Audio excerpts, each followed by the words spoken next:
Welcome to the Midsters Podcast, your podcast for inspiration on being bold and saying yes to making the most of your midlife.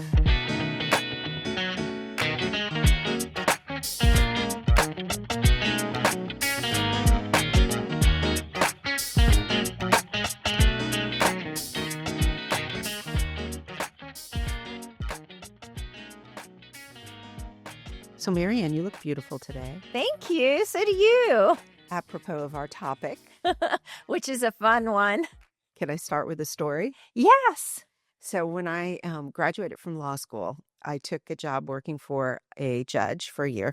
And, judicial clerkships are great, but they don't pay very well. And I had no money when I graduated from law school. So for that first year of work, I had 5 work suitable outfits. So I wore the same thing every Monday, the same thing every Tuesday, the same thing every Wednesday. And by the end of the year, I was so tired of those clothes. And when I then went to work for a firm on my first day, I found out that because I had had a judicial clerkship, I was entitled to a signing bonus. Oh, So they handed me a check for $10,000. oh my gosh. Yeah. It's a lot of A money. lot of money, especially then. So I took half of it, put it on my student loans, and I took the other half and I went to a clothing store. It used to exist in DC. It's not there anymore, but it was like a professional women's clothing store called Alcott and Andrews. And I walked in and I went up to the sales clerk and I said, I need a wardrobe and I have $5,000. And the sales clerk said, yay, and clapped her hands. And I had so much fun because it was the first time in my life. And of course, I was relatively young, so there hadn't been many opportunities before that to worry about this. But it was a time when I could totally focus on fashion, Right. and she was like, this is the latest in this, and this is a perfect color for your palette, and so on and so forth. And it was a blast. How fun. I've never been able to do that since, but I learned something there about the power of clothing to make you feel powerful. Yes. That's interesting because that's not me. we had very different beginnings of career. So for me, after graduating from nursing school and going into open heart and transplant surgery, my power clothing was scrubs. But I never really thought about it because my style was outside my career, always has been. And I'm glad it was that, but I still had some envy looking at my sisters or friends that wore these incredible clothes to work every day. But then when I would hear about them trying to figure out what they want, or they need something else, or they have a new meeting, it was very liberating not to even have to ever worry about that. I didn't have to think about that. I put on my scrubs and all my energy went to working that day and not thinking about what I looked like. So that's interesting because I wore, a hairnet and a mask. My confidence with clothing now, if there is a confidence, and there is more now in midlife because I dress for myself and for what I want to do and nobody else. Not that I ever dressed for anybody else. I mean, obviously in my career I did because I wore scrubs. Part of my career, I was in like a TB clinic, immunization clinic in the schools, and it was a casual dress. But I've always liked clothing. Is it an identity piece of mine? I don't think I find identity in it, but just the girly part of me loves clothes. It's funny. I did find and still do find identity in clothing. And Interesting. in earlier stages of my life and earlier midlife, when raising kids, it was actually a challenge because I had my professional wardrobe, and that was a certain kind of wardrobe. Being a lawyer, a prosecutor in Washington, D.C., which surprisingly politically is liberal, but in terms of its professional world is actually quite conservative. So Right. we wore suits and plain blouses and, low pumps kind of thing. Not like New York, a little more everything goes. It was a more fashionable city than DC. So like there was that whole element of dressing for work. And then there was when I'm at home with my kids, my sort of mom wardrobe, which, casual, but a little upscale because Arlington is kind of a little bit of an upscale It community. is. And you want to sort of I feel I'm not comfortable if I look too out of the norm, right? And then, there's even further sort of the clothes that I might wear on vacation. So I would want certain outfits that would sort of fit the place we were going. So I've always found comfort and confidence in a particular environment from what I'm wearing. Oh, that's interesting. I guess I'm a little bit like that. I don't find identity in clothes, that's for sure. But like I'm a boater, and so it leans itself to the white jeans or the navy shorts and a certain top, that kind of thing. You So wouldn't wear this beautiful dress to go boating. no, I wouldn't. I wouldn't. But for me, if something lights me up, that's the only standard style I need. So when I look at something in general, but yeah, I dress for comfort. And if I'm hiking, I wear a certain thing as well. But I think clothing more than anything is just fun to me.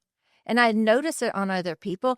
It's at our age too, we find that we compliment each other Mm-hmm. and other women on their clothing. I've always wondered why more now than when we were younger. I think it was more of a competitive, we were more in a more competitive spirit, right? When you're young, I think in some ways, but not now. It's like we want to see the beauty in somebody else and let them know that. Mm-hmm. I agree. I agree.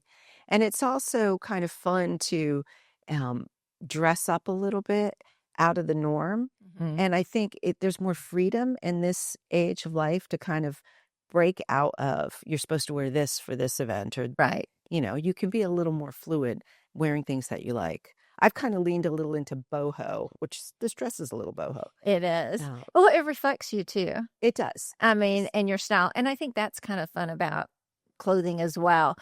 When you're young, and I was thinking about this, actually talking to Elizabeth about it earlier, how the style or the things that I choose to wear are so different from my 20s to now. I mean, I remember wearing Daisy Dukes. I mean, I was in Texas, right? Daisy Dukes and crop tops or t-shirts. I would never wear that today unless I was trying to scatter a crowd. You're not going to see me in that. That's But I embraced it back then. I loved it. Well, that's one of the challenges in midlife, right? Because like some of the fashion that you may have glommed onto when you were younger that would have looked fine, Hmm. may not look fine on a mature body that's had children. Right. I mean, it just childbearing Mhm. changes the way your body sits. True.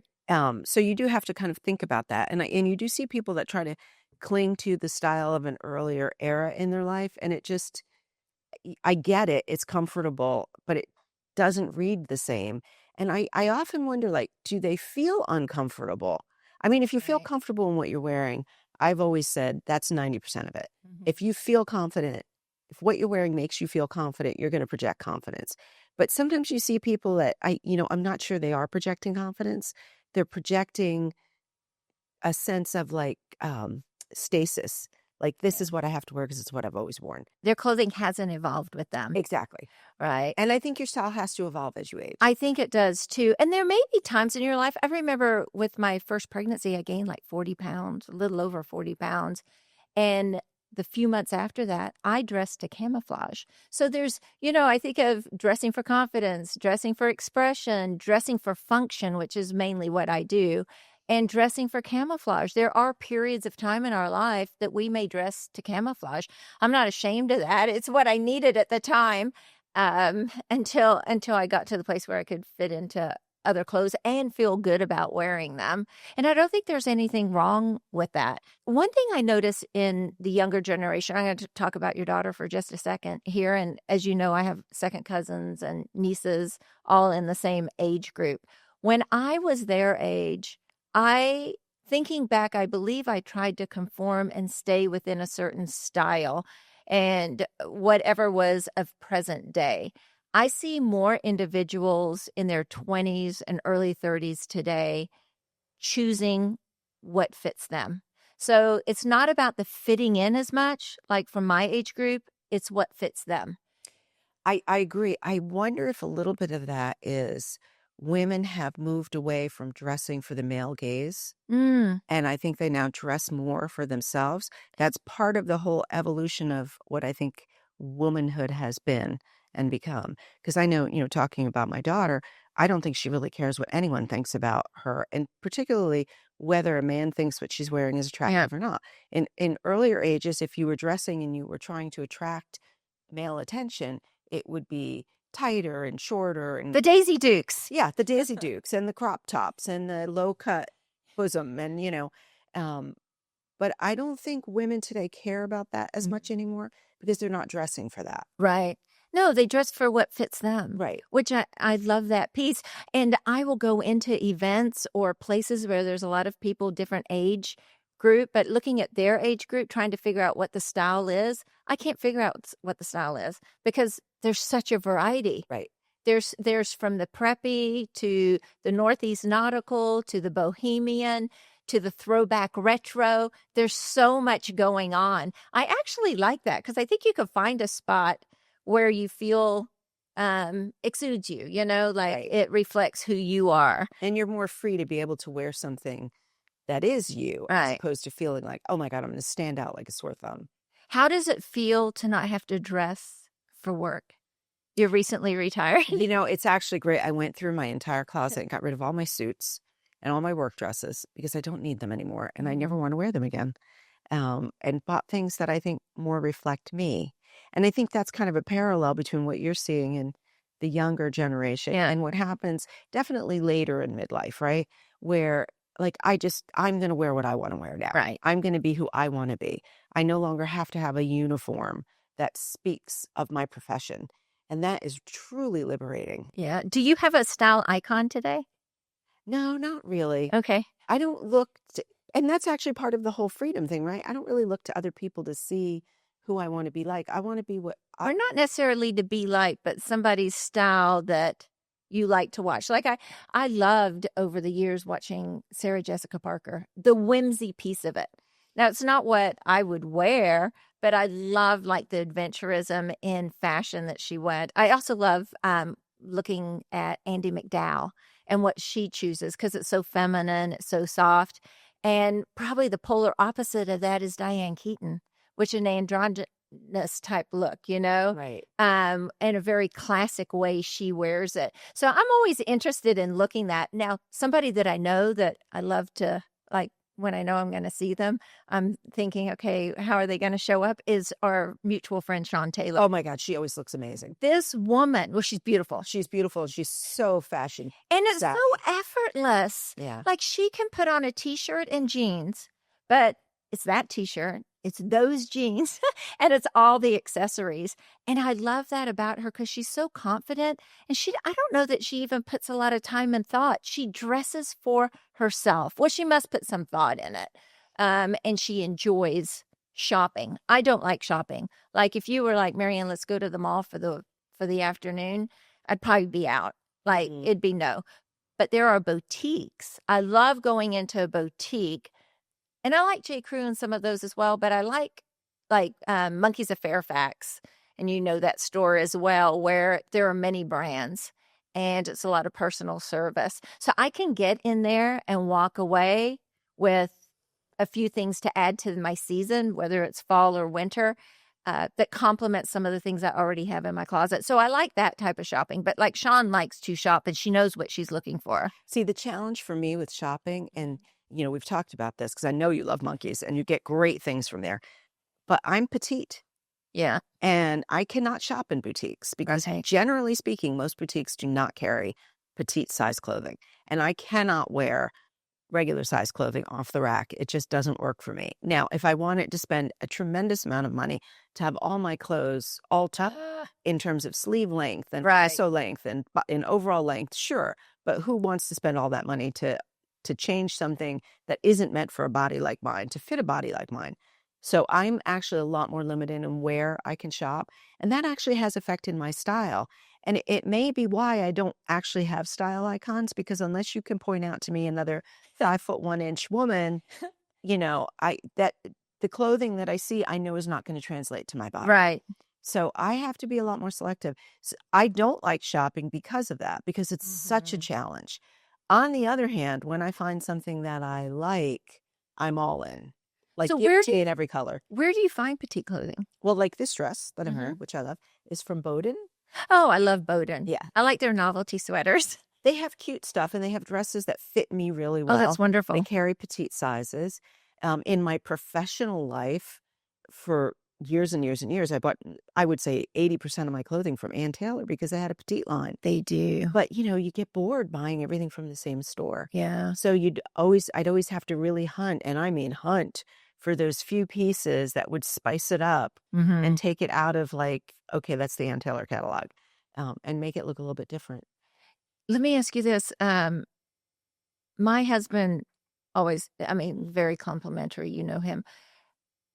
Do you dress for do you choose clothing or dress in things that your husband might enjoy or like, or just curious? Or is it always for yourself? It's pretty much always for myself. And part of that is my husband's attitude towards my clothing is kind of the same as his attitude towards my cooking. It's all a phenomenal in his view. No matter what I'm wearing, he's like, "You look great today." That's so I wonderful. know what matter what I cook. This is delicious. Yeah. So, it's a given that he's going to be happy. It is kind of funny though, because, and if he's listening, sorry, Dave. The truth is, for many, many years, I've gone shopping and bought clothes and put them in the back of the closet and don't wear them for a little while, so that when I do pull them out and put them on, Yeah. and my husband says, "Did you buy something new?" I can legitimately say, "This? No, I've had it for a while." So he can't really keep track of what I'm buying. And my daughter, bless her heart, plays into it. She's like, "Oh, Dad, Mom and I bought that ages ago." So he's not aware cute. of actually how much I shop. And again, it's not like I shop a lot. I don't. Right. But, he's certainly not able to keep track of what's new or not new. And I think sometimes he's a little befuddled because he's absolutely sure he's never seen that before. But I'm telling him I've had it for a while. And both things are true. Yeah. So how about you? How does Robert react to your clothing? Robert likes seeing my style in general, and he likes me to wear things that he wouldn't expect. And so when I am out shopping, I do, buy for myself, but I am cognizant of the fact, like, he likes seeing me in dresses, and I like dresses anyway. He likes bold colors, so I look at that as well sometimes. But I really dress for myself. But yes, I mean, I don't want to wear something that the people around me would not like. And the same thing, like with my children, like there are some things that when I look for more, and we're in Northern Virginia and DC, so it's kind of a conservatively dressed place anyway. So I do think about that as well, and having some conservative limits on what I would wear. Like I don't show a lot of cleavage or do anything like that. So there's a little bit of influence, I guess you would say, but overall I dress for myself. Do you think of these three things, which would you say most influences your day-to-day fashion choices? Your husband, your friends, yourself? Myself, because I dress for function. Mm. So if I'm out running, I'm wearing running. If I'm out hiking, I'm hiking. If I'm boating, I'm boat. If I'm running errands, then I'm in jeans and a t-shirt. Or if I'm having lunch with somebody, then I'll throw a dress or something. So I dress for function and myself mostly. I would say I dress for function most of the time, but when the function is a social function, I'm more likely to choose something that I think my friends would like than I would choose something that I think a man, my husband, would like. I'm more interested That's so interesting. what my fellow females think of my clothing choices, because I think maybe that's still a little bit of that competitive piece. Maybe. But women, I think, understand fashion choices in a way men don't. And it may be because, as I just said, my husband's going to approve of anything. So if I want my outfit to like be accepted or stand out or get compliments, I'm expecting that more from my female friends. It has a little more value. Right. Does that make sense? No, I think that's nice and that's thoughtful. I'm not so thoughtful. I dress for myself that makes me feel good and that I feel that reflects my style. So I don't really think about my dressing for my friends anyway. You said something about wearing things that are tight and low cut. I'm curious what you think about this. I've always wondered, like, there's this whole thing about feminine power expressed through clothing. And listeners, we're going to have a whole other episode on feminine power. So this is just a narrow slice of it, which is how you dress and whether or not it makes you powerful. And I know there are a lot of women, particularly younger women, maybe a decade or so ago. I'm not so sure this is true now. We just talked about sort of fashion choices among the young today. But the thought that, like, the more you showed, it was sort of I'm reclaiming my feminine power by putting it all out there, and you can't comment on that or respond to it in a sexual way. Wow. What do you think about that? Well, I talked about Daisy Dukes, though I didn't wear them for men or other people. I mean, it was a trend, and it was that conformative kind of period of time. I don't think about dressing like that. I don't know that I ever did for I never dressed for power. Like that is just not non-existent for me. And I think it's because we had different careers and different Mm. lives. Like you were a lawyer in a man's world for the most part. But I would never have dressed that way, being a lawyer in a man's Mhm. world, because No, not that way. I mean, in general, dressing like in a power suit. Mhm. I mean, it I think that is important in certain sectors of careers. It was never mine. And on dressing in a sexual or provocative way, it never really. I'm a kind of a conservative person, so it's not something that I would have ever felt comfortable dressing like for myself or for others. Yeah, I think because I fought so hard to be taken seriously as a woman in a not so much a man's field anymore, right? Right, 40 right. years ago when I started my career, Yeah. it sure was. Yeah. Um, I was very conscious of I have to downplay that because I don't want men looking at me that way. I want them to Mhm. be looking at me a different way. Mhm. And it was already a struggle being a very petite woman in in court, you know. Right. I mean, standing up at the bench, everybody's talking to the judge and I'm on my tiptoes trying to reach the microphone. Like you can't add to that by wearing low-cut cleavage so that Right. that's all anybody's looking at. Yeah. I like dressing in a feminine manner because that's just me. I Mhm. think I think I'm a feminine person in general. And so, pink's my favorite color. I mean, because it mainly because of the joy, but also the femininity. Like my favorite flowers are pink. I mean, I can go on and on. Uh, Have you ever had an experience where you dressed for something, for an event or an activity, and felt when you got there that you were dressed wrong and it made you feel uncomfortable? no. Maybe it's because I don't care what other people really think. I'm not sure. I don't know. I don't have a good answer for that one. I think definitely when I was younger, that has happened. As I get older, it doesn't happen. Yeah. And precisely as what we're saying. I think as you get older, you just get more comfortable with your own fashion and your own choices. And I don't care really what anybody thinks about that. Right. Now, there's times that I've shown up at a place and not had the right clothing. I think about um, in Maine on the boat, I didn't have a bathing suit and everybody was jumping in, and I felt like a fish out of water wearing my leggings and a tank top. So there's that for sure. But I'm sure there are occasions. Now, there are times where I have felt like somebody, like weddings and so forth, where they were like way over the top, even black tie, and mine was a little more conservative or casual. And as you know, I love wearing a lot of bright colors, and I found myself in environments where, especially moving to DC, where it's a more conservative. I mean, there is that preppy Lily Pulitzer, but there's also that DC where it's black and it's navy and it's gray. I have found myself at events in something bright and everybody was in more conservative clothing. So yes, I guess I have, but it's more like that. Like, it's not that I underdressed, but maybe I dressed a little too bold Y- for the occasion. It's interesting. It's actually, I'm just thinking about this as we're talking about this, but my husband and I just got back from an Alaska cruise. Right. And in the notes from the cruise line about the cruise, it said dinners are generally black tie. So he packed a nice suit, not a tuxedo, but a suit.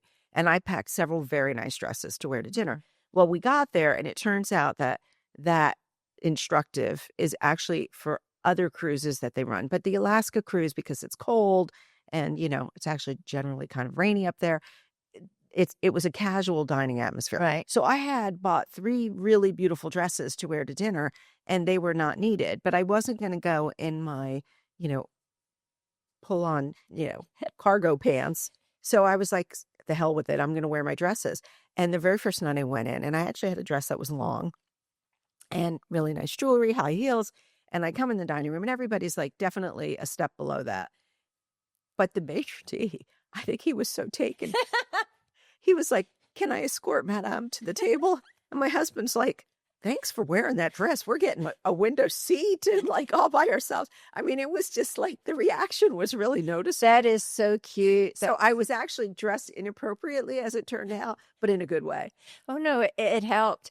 One of my favorite, well, it's a new favorite kind of style, I guess you would say, and hopefully there'll be more events like this, and if I don't get invited to any, so if y'all don't invite me to something like this, I'm gonna create my own, is garden formals. I had the opportunity to go to my cousin's wedding, and it was in Swanee, Tennessee. Beautiful couple, Mason and Grace, and the dress was garden formal. And the whole weekend was kind of a garden theme. It had a pig roast out in the garden, and then the wedding itself. What I thought was fun about that is looking that up on Pinterest, asking a lot of my friends what a garden formal looked like. I think it was much easier for the women because we could wear like the maxi dresses, the midi dresses that are floral or flower colors and garden. And it was absolutely beautiful. A challenge for the men. Yeah. So I'm the only female in my house. So my husband and my two boys are all like, what the hell? Like, what is a garden formal for a male? And so I started researching, looking, not just on Pinterest, but other like Instagram sites, just putting in the hashtag. And here I had the three men in my life show up in linen suits. One was like a buttery off-white. The other one was kind of a mint green. And then my husband was in a kind of a mid-tone darker blue linen suit. But the shirts and the bow ties and the ties that they chose. And it was just so elegant and glamorous and fun and happy and Southern. It's like, okay, I think I need a little garden formal in my life. Formal. We went to a wedding last year where the instructive was beach formal. Oh, wow. And I'm like, okay, I have no idea what that means. My husband would not even have cared. He was always going to wear what he was going to wear. He doesn't go off on the theme thing. But I really had to put some thought to it. And also the trick to it was the ceremony was on the beach and we were going to be barefoot. So I also had to think about what's going to look good barefoot. So I didn't want to wear anything too long that was going to get caught in the dirty in the sand, right? So I had to really think about that. But I like weddings for that reason. Weddings are a real opportunity to kind of step out of your normal fashion habit and wear something completely different, Right. which is totally fun. So I would love to get invited to more weddings.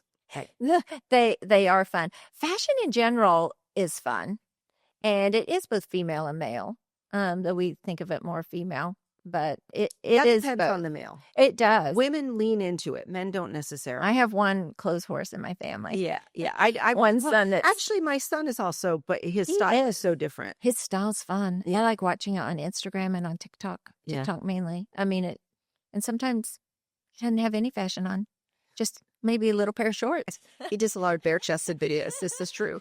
Which I like because then it shows off that handsome face and that hair. And he has a few packs. I mean, he's great. And his voice, right? You get to listen to his voice as well. But in midlife, my fashion has changed. And for listeners, it'd be curious to see how theirs are. I am not ever going to slide into the leggings and the cardigan look that I see a lot in midlife. And it is comfortable. And some people, they just don't have to think about it. But also, I think some people don't think a lot about it because they're in a point in their life they have to think of other things. I think of Steve Jobs, Einstein, they wore like the same thing every day. They had 7 days of the exact same thing.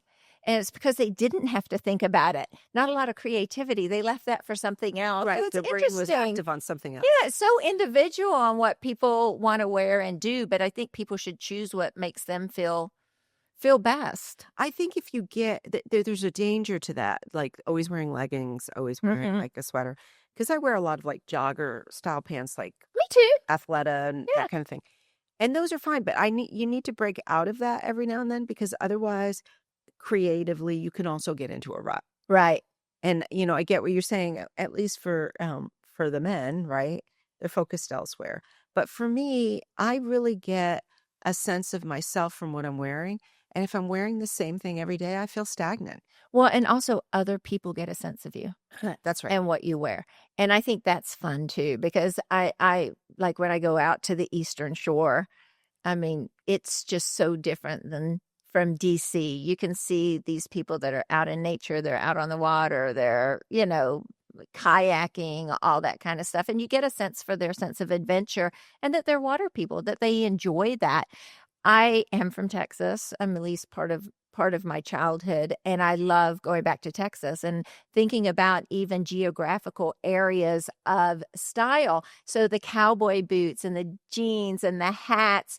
I mean, you walk off an airplane and into an airport. If you've never been to Texas, it takes you back. Like, people wear cowboy hats like every single day, and boots. My husband wears cowboy boots. He goes from this preppy look to the cowboy look, but you would not go into some, like in Florida, you wouldn't see that so much. But in the South, it definitely has its style. Montana has its style. New York has its style. California, you've been spending a lot of time in California. It has a California very has its own specific style. style. Absolutely. And it's fun. Yeah. It's fun to watch it, to see it. And really just watching them embrace their culture in a way and where they're from, and it reflects their style. Another story. I got tripped up on that when I started college because I came from New Jersey and, jeans, T-shirts. So the very first football game at UVA, I went to the University of Virginia, which was culturally so different from how I grew up. And the very first Saturday football game, everybody got in the dorm, got dressed to go to the game. And I came out in my jeans and my T-shirt. And the other girls on the hall looked at me and they were like, "Oh, no, you're not. Like, you cannot go to the football game dressed like that." I'm like, "Why?" They're like, "Where's your sundress? Where are your espadrilles? Where's your Attabead necklace?" I'm like, "I don't even know what those things are." Preppy Southern. Preppy Southern. And they whisked me into, there was a woman named Kate Lipscomb who happened to thankfully be 5'1". They whisked me into her closet, found a dress, found shoes, found jewelry, and I went to the football game as someone I didn't know. Oh my gosh. But I was really glad for that transformation because I would have felt like a fish out of water. Right. It's that conformity piece too. Right. Still at that age that's so important. But yeah, game day, I mean, you got bows in your hair. It's a different culture. And knowing that if you're going to a different place, there's going to be a different culture. You can approach that one of two ways. You can say, for that period of time, I want to fit in. So I'm going to bring things that fit more with that style. Or that's great, I'm going to watch it, but I'm going to be me. I think at this age, I'm more inclined to say, that's great, I'm going to check out the fashion, but I'm going to be me. What would your advice be to women in midlife if their style hasn't changed or they don't think it reflects who they are now? How would you advise them to get started in reclaiming who they are, let it reflect themselves within their budget as well? Because budgets is a big deal. Yeah, absolutely. And I'm a big fan of TJ Maxx, by the way, because that's very budget comfortable. Right. I think start in a small way. Find one thing in your wardrobe that you can spice up. So, for example, go out and buy 2 or 3 different blouses or tops that you can wear maybe with existing bottoms that you have to kind of spice up the look, a different color, a pattern, a different cut than you're used to. So that's a good place to start. Accessories are another good place to start. True. Find what you have, but spice a scarf, right? Or a cool looking necklace, something that's more of a statement necklace. And then gradually move on from there and try different parts. But don't try too hard. Don't go too far outside of the norm right away because you're just going to feel uncomfortable. The goal is to feel comfortable in what you're wearing, but confident. So purchasing things that speaks to them, maybe not to conform, but still speaks to them, but is more contemporary or modern or... Yeah, I mean, step out of your comfort zone. Right. Don't just necessarily always wear what you're comfortable in. Expand what you're comfortable in. Right. In some small, meaningful way. Yeah. I'm adding a little bit of vintage to my wardrobe. Vintage is great. I love vintage. Vintage actually is a cool way of changing your style without feeling like, oh, I'm trying to kind of match the style of today and I think I'm falling short. There's a hipness to it. There is a definite hipness to it. It's very midster. I want to ask our wonderful producer, Elizabeth, if she has any questions about Clothes, confidence, fashion, fun. So, if confidence were a texture or a fabric, what would it feel like? Oh, cottony soft, and it would accent your body the right way, like not be oversized and camouflaging, but conforming and complementary. And it would be a beautiful color. I would probably choose, and most listeners probably would not choose this, would be silk. I love the way it feels. I feel my feminine power in it. I feel confident in it, and I do wear silk. So different. I know. Like, I love silk blouses. Crazy about them. Silk is lovely, but I feel uncomfortable in silk. It makes me sweat, but I love silk. Yeah, me too. What's one piece of clothing or style you secretly wish you could wear but don't because it feels too bold, dated, or inappropriate? I actually love the look of jumpsuits. I just think they look so cool, and you could do a lot with them to accessorize them and take that basic piece of clothing and completely change the look. But I feel very uncomfortable in them because it goes to my size. I'm a short torso, large chested woman, and that look just doesn't look right on me. Now, that's how I see it. Maybe if I actually wore it, somebody else would say that looks great. But when I put something like that on, it makes me much more aware of the contours of my body in a way that's not comfortable to me. So I don't wear them, but I love them, and love the way they look on other people. The piece of clothing that I wish I could wear or would choose to wear, but I would not feel comfortable in it, are the real low waisted 70s jeans with the big bell bottoms. But it's the ones that are so low that if you even have the slightest muffin top, or not even a muffin top, just a little something, it doesn't work. So as much as I love it, and I love it on other people, loved wearing them at a certain time in my life, I would not feel comfortable in those today. I love watching people wear those, though, with the big, thick belt, the real 70s It's a cool look. It's cool. such a cool look. Not there anymore. It's also a look that never worked for me. Oh, yeah, probably not. I can't wear belt Short-waisted, because I'm too. too short.